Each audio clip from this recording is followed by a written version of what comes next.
சிற்றம்பலம். எல்லாம் சிவன் செயல். நமச்சிவாய வாழ்க. நற்றுணையாத நமச்சிவாயவே. அருட்குருநாத பெருமான் திருவடிகள் போற்றி போற்றி. சிற்றம்பலம். நம்முடைய அருட்குருநாத பெருமான் தன்னுடைய சீடர்களோடு காசி தல யாத்திரையை மேற்கொண்டுள்ளார். ஆதலால் பெரிய புராணத்தில் காசி வரை சென்று எல்லாம் வல்ல பெருமானை வழிபட்ட நாயனார் நம்முடைய திருநாவுக்கரசு நாயனார். ஆதலால் பெரிய புராணத்தில் நம் திருநாவுக்கரசு பெருமான் எல்லாம் வல்ல காசி பெருமானை வழிபட்ட பாடல்களை நாம் சிந்தனை செய்து கொண்டு வருகிறோம். அதன் தொடர்ச்சியாக இன்று சிற்றம்பலம்.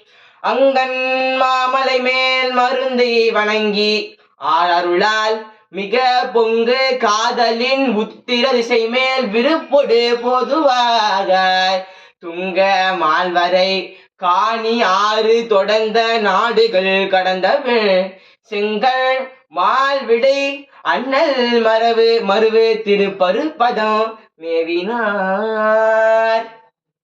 நம்முடைய திருநாவுக்கரசு பெருமான் காலத்தி மலையில் வந்து எல்லாம் வல்ல பெருமானை வழிபட்டு கண்ணப்ப நாயனா முன்பு மனம் நெகிழ்ந்து கண்ணீர் அருவியாய் பார நின்ற பிறகு திருமலையில் காலத்தி மலையில் திருப்பணிகள் தொண்டுகள் செய்துவிட்டு நம்முடைய திருநாவுக்கரசு பெருமானுக்கு எல்லாம் வல்ல பெருமான் கையில இருக்கின்ற அந்த கோலத்தை காண வேண்டும் என்ற ஆர்வம் மிக வந்ததால் எல்லாம் வல்ல காலத்தி பெருமானை வணங்கி விடை பெற்று கொண்டு நம்முடைய திருநாவுக்கரசு பெருமானும் கைலாயத்தில் உள்ள பெருமானை காண்பதற்காக யாத்திரையை மேற்கொண்டு செல்கிறார். வடக்கு திசை நோக்கி சென்று கொண்டிருக்கும் பொழுது பல நாடுகள் கடந்த பின்பு நம்முடைய திருநாவுக்கரசு பெருமான் திருப்பருப்பதம் என்னும் ஸ்ரீசைலம் என்ற தலத்தை அடைகின்றார். இதன் தொடர்ச்சியை நாம் அடுத்தடுத்த செய்வோம். சிவாய நம. திருச்சிற்றம்பலம்.